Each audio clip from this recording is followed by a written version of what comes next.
Welcome back to the channel. Today we're talking about marriages. What do you think about marriages? Have you been married one time or 10? Let me know in the comments. Let's talk about it. Me personally, I've been married one time. I was married December the 1st, 1985. Divorced. Um, I'd have to look at the divorce papers, but it was in 1996. We stayed together right at 10 years. I thought she was the love of my life, but it didn't work out like that. I've never had a woman didn't cheat on me. Every woman I ever had cheated on me. So I'm womanless now. I don't even have a woman. I just have my son. He's been with me since he was a baby. His mother left us when he was a baby, so I took care of him and raised him myself. He's a great young man. He'll be 21 if he lives to get to October. He'll be 21 years old. He's a great young man. He's a straight A student. He's an Eagle Scout. He went to the Y and they taught him respect, manners, everything. Everybody always gives me credit for raising a good kid, but it wasn't only me. It's the Boy Scouts and the YMCA and different programs. That's who I give credit to. It wasn't only me. It was several people. But as far as his mother, I have no clue where she's at. I don't even try to find out. What you don't see or hear, it don't bother you. But we was never married. I had David out of wedlock, unfortunately. But when I was married, I had two girls, Christina and Caitlin. In today's world, I couldn't even tell you if they're alive.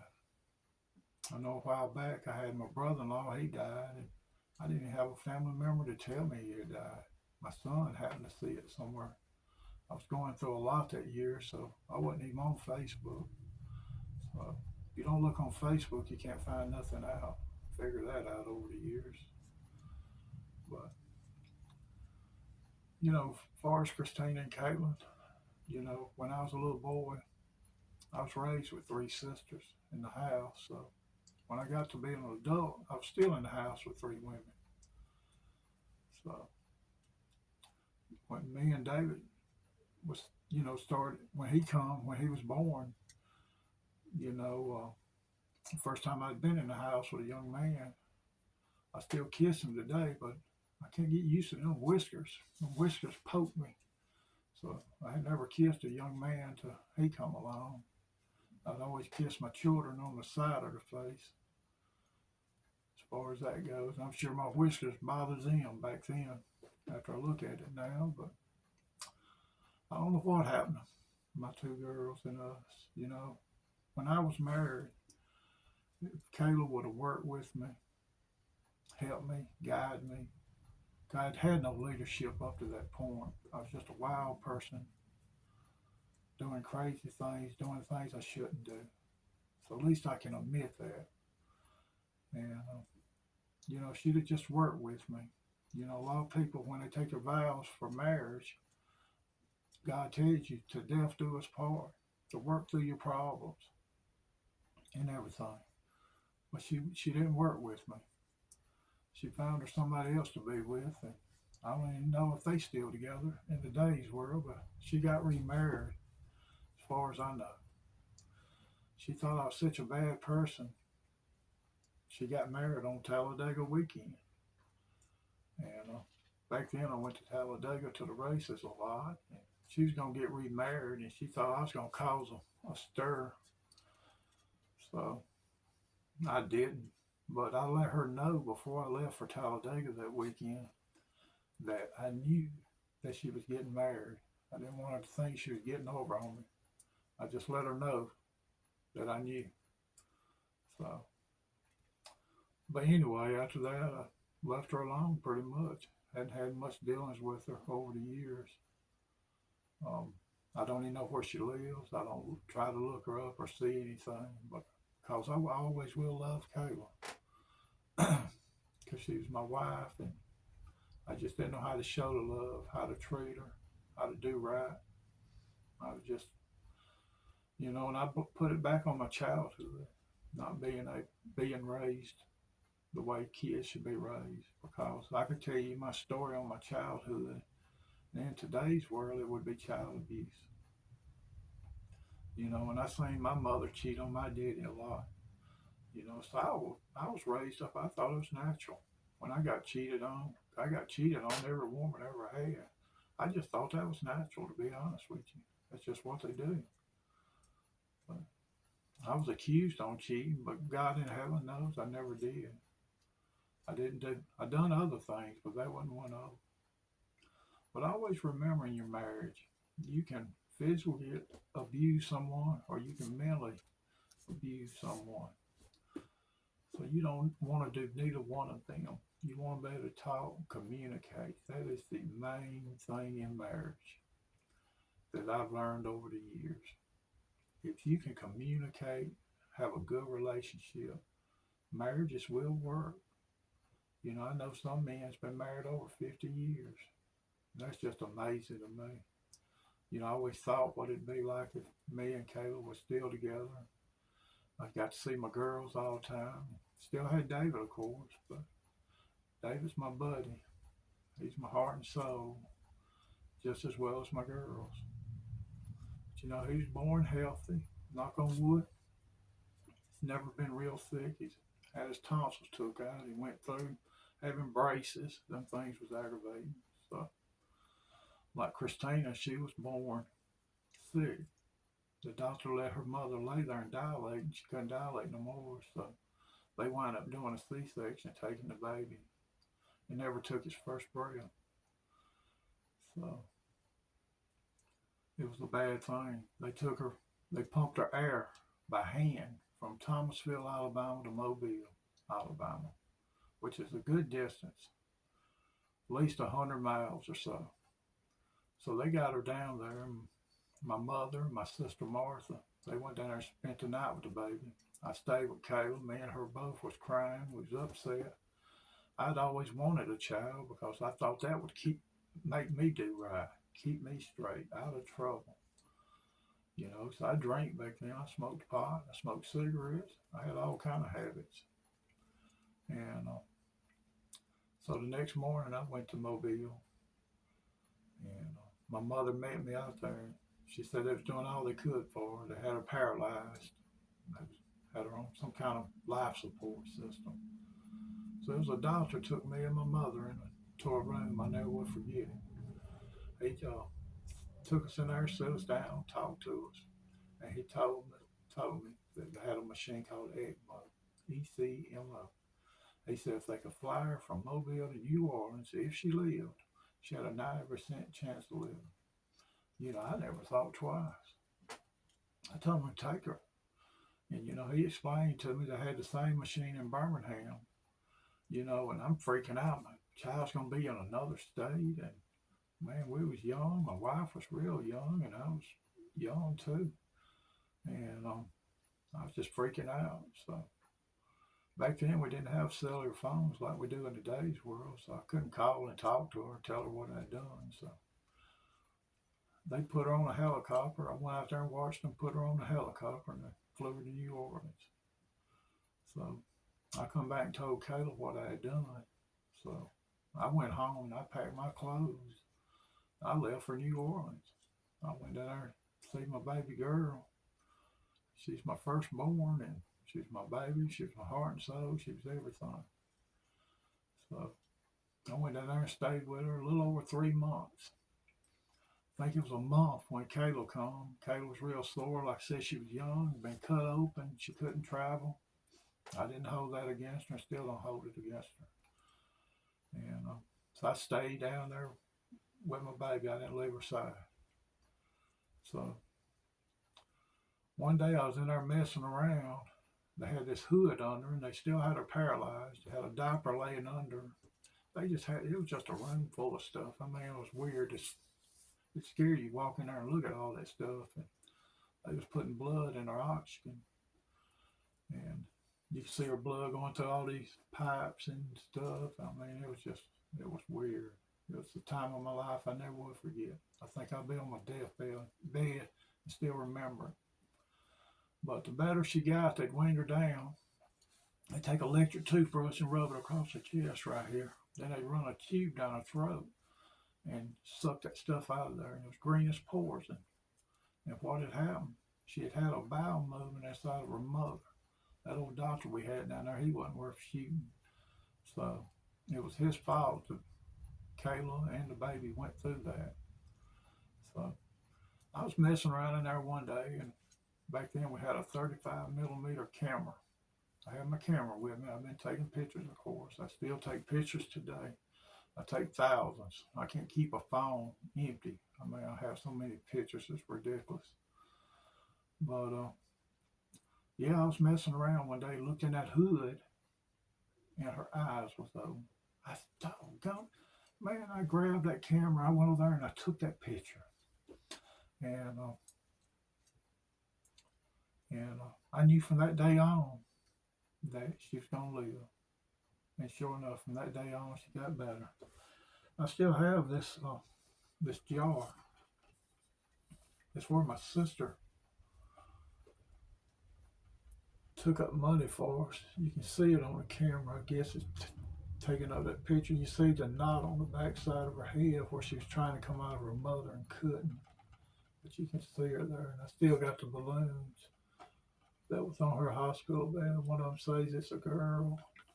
One right there says get well soon. They still hold there today. You know, you can buy them anywhere, but I still have it. I've had that jar for a while. It's got some writing on the sides of it. And my sister Martha done that. She's always helped me out all my life. Her and my sister Mary, as far as that goes, they've always been there for me when nobody else was. My sister Mary, she's more like a mother than a sister. She's a good person. She has a bunch of kids she has to tend to, and she's always taking care of grandbabies or whatever. And I mean, it's just nonstop with her. But but yeah, I still got that jar. Matter of fact, I think I'm gonna put it on my shelf back here. I hate seeing it. You know, it reminds me of them times, and that was real sad times in my life. I have pictures in the trunk in there from for my girls when I pass on if they want them. But yeah, I got that picture that I just spoke about when she first opened her eyes. From then on, she got better. And when it come time for her to come home, they flew her back to Mobile, Alabama.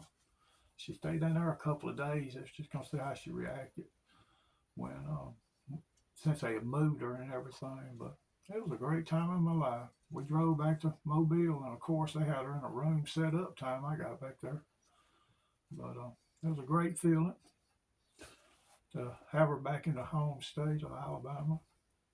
And so after that, we lived in Montgomery. We moved to Montgomery after that, and she dehydrated at one time, and she was in the hospital at Baptist South for 3 days. She couldn't eat anything, couldn't keep it on her stomach. She dehydrated, so they kept her in there for 3 days at Baptist South. It's called. I think it's still called that today. I always tell my son if I get sick where we live, send me to Birmingham. That's where we have our good doctors and everybody's in Birmingham. I lost my left ankle in '98 and I got 6 pins in it. Don't have a left ankle. And today I can jog on my treadmill. You know, it still bothers me. Don't get me wrong. I can go outside and step on a rock a certain way and it takes me to my knees.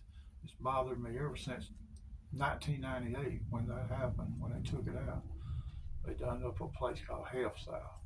But great doctors, great people up there. I love them. But yeah, you know, I get sidetracked a lot of times when I talk. But we was talking about marriages. So let me know in the comments how your marriage is going. You know, I love to talk to people, interact. Back in the old days, I couldn't talk to nobody. I wouldn't be still long enough to sit and listen to someone. But let me know how your marriage is going. Do y'all communicate? Do you hit her? Do you mentally abuse her? 'Cause, you know, you can. You know, I just, I was a fuck up, you know, when I was coming up. And, you know, I'm fortunate my troubles has followed me all my life. So long as I can be honest with people, I'm happy because I'm not going to lie to you, tell you I'm a good person and all of this. But when I look at my son, I think of a good person, an excellent young man.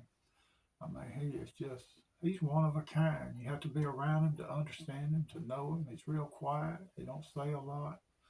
He's got his original friends that he started with in kindergarten. They're all friends today. So they're all great kids. His friends, they're all great kids, each and every one of them. But yeah, if you have children and get married, you got to take care of your wife, your kids. You got to support them. You got to get that career going like we've talked about in the past. And you just got to focus on everything. Don't fool with drugs. Don't fool with alcohol. That stuff ain't nothing but a habit. It's killing you in the process. I've had several people over the years die of cirrhosis of the liver because they drank. They drank and drank like a fish. I still have friends today that drink vodka and chase it with Red Bull. I don't understand that, and I can't even be around them because of that kind of thing. Because if you don't drink, it's hard for you to be around people who does. But yeah, let me know about your marriage. I love to hear from you. You know, if you think this video helps, send it to someone who who it might help, that might need to hear what I just said.